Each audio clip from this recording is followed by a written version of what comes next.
Assalamualaikum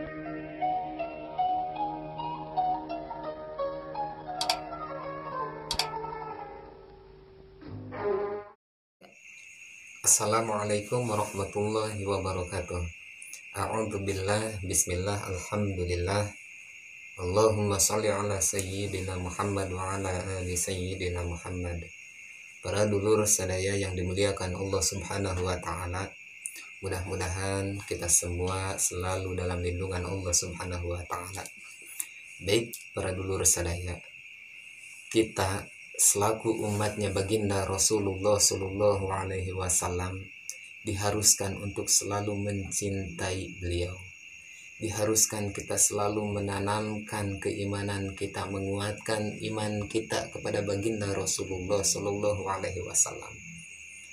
Namun para dulur sadaya, untuk bisa lebih mencintai baginda Rasul, untuk kita bisa lebih menanamkan keimanan kita kepada baginda Rasulullah Shallallahu Alaihi Wasallam, tentu harus didasari dengan disiplin ilmu. Maka dari itu, pada kesempatan kali ini, izinkan saya sedikit saja berbagi dengan dulur-dulur sadaya mengenai riwayat-riwayat yang kebetulan saya kutip di sini dari kitab Usfuriyah karangan Syekh Muhammad bin Abu Bakar. Kalau nggak salah di hadis yang nomor ke-18, sahabat bisa buka sendiri saja. Di situ diceritakan, diriwayatkan oleh Ibnu Abbas radhiyallahu taala anhuma. Kata Ibnu Abbas, Rasulullah Shallallahu Alaihi Wasallam pernah bertanya kepada para sahabat. Kata baginda Rasulullah Shallallahu Alaihi Wasallam, para sahabat-sahabatku, apakah kalian mengetahui siapa di antara makhluk-makhluk Allah, siapa di antara manusia-manusia yang paling kuat imannya, yang paling hebat istimewa imannya? Para sahabat menjawab. Kata para sahabat, pasti imannya para malaikat Allah ya Rasulullah. Rasulullah berkata, bagaimana malaikat-malaikat Allah tidak iman kepada Allah, sementara mereka diciptakan oleh Allah semata-mata hanya untuk menjalankan perintah Allah? Para sahabat berkata, pasti imannya para nabi-nabi Allah ya Rasulullah. Rasulullah berkata lagi, kata Rasulullah, bagaimana nabi-nabi Allah tidak iman kepada Allah, tidak kuat imannya kepada Allah, sementara mereka menerima wahyu langsung dari malaikat Jibril alaihissalam? Bagaimana para nabi tidak iman? Bagaimana para nabi tidak kuat imannya? Kata para sahabat, pasti imannya para sahabat-sahabatmu ya Rasulullah. Kata Rasulullah, bagaimana para sahabat-sahabatku tidak iman kepada Allah? Bagaimana sahabat-sahabatku tidak kuat imannya kepada Allah, sementara mereka hidup bersamaku, sementara mereka hidup berdampingan denganku, mereka langsung bertatap wajah denganku, bahkan mereka bisa melihat secara langsung mukjizat-mukjizatku. Bagaimana para sahabatku tidak kuat imannya? Para sahabat berkata, siapa ya Rasulullah yang dimaksud itu? Kata baginda Rasulullah Shallallahu Alaihi Wasallam, yang paling istimewa imannya, yang paling kuat hebat imannya ialah yuhibbuna min ba'di yu'minuna bi wa lam yarawni wa yusaddiquni faulaika ikhwani. Kata baginda Rasulullah Shallallahu Alaihi Wasallam, yang paling hebat dan istimewa imannya adalah manusia-manusia yang hidup setelahku. Mereka tidak pernah langsung menyaksikan mukjizatku. Mereka tidak pernah bertatap wajah denganku. Mereka tidak hidup bersamaku, tidak berdampingan denganku.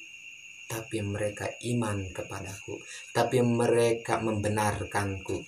Tapi mereka percaya kepadaku, yakin kepadaku, bahkan mereka mencintaiku. Itulah manusia-manusia yang paling istimewa imannya, kata baginda Rasulullah. Maka dari itu, para dulur sadaya, kita selaku umatnya baginda Rasulullah Shallallahu Alaihi Wasallam yang berada di penghujung zaman ini, kita hidup di akhir zaman para dulur. Kita tidak pernah menyaksikan baginda Rasul. Kita tidak pernah bertatap wajah dengan baginda Rasul. Kita tidak pernah melihat secara langsung mukjizatnya baginda Rasul. Bahkan mimpi pun kita belum pernah. Tapi entah dari mana rasa cinta kita, rasa rindu kita, keimanan dan keyakinan kita tertancap dalam hati kita, para dulur.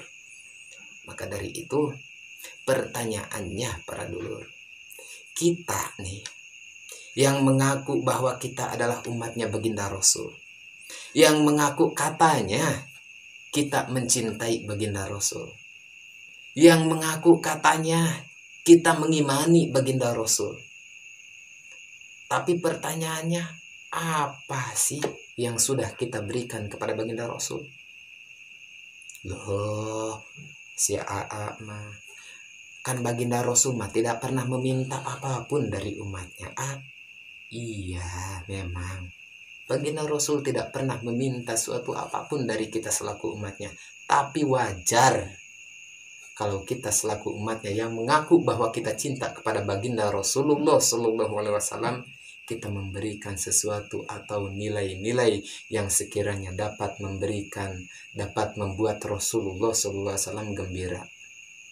Salah satunya, para dulur sadaya, untuk membuktikan rasa cinta kita kepada baginda Rasulullah Shallallahu Alaihi Wasallam adalah membaca sholawat.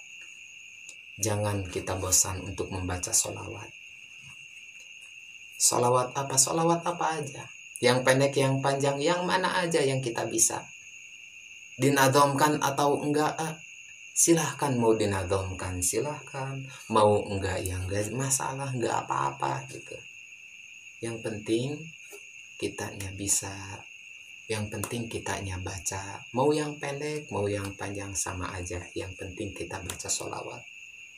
Maka dari itu saya mengajak kepada dulur sadaya, yuk hari ini terasa oleh kita semua kondisi-kondisi dari zaman ke zaman makin berubah, sistem pergaulan makin berubah, sistem pendidikan makin berubah, perekonomian apalagi. Kemana kita harus bergantung? Amalan apa yang harus kita amalkan? Yang termudah, yang paling yang paling mudah amalan-amalan dan paling bisa dilakukan oleh siapa aja tanpa melalui ijazah adalah sholawat, para dulur sadaya. Maka dari itu, sebelum saya menutup video ini, saya mengajak kepada dulur sadaya, yuk kita sholawat sama-sama. Allahumma sholli ala Sayyidina Muhammad wa ala ali Sayyidina Muhammad. Allahumma sholli wa sallim wa barik alaih. Allahumma sholli ala Sayyidina Muhammad wa asghil li zalimin bi zalimin wa akhrijna min bainihim salimin wa ala alihi wa sahbihi ajma'in. Ya, itu saja yang dapat saya sampaikan. Kurang lebihnya mohon maaf apabila ada kata-kata saya yang salah. Wabillahi taufiq wal hidayah. Assalamualaikum warahmatullahi wabarakatuh.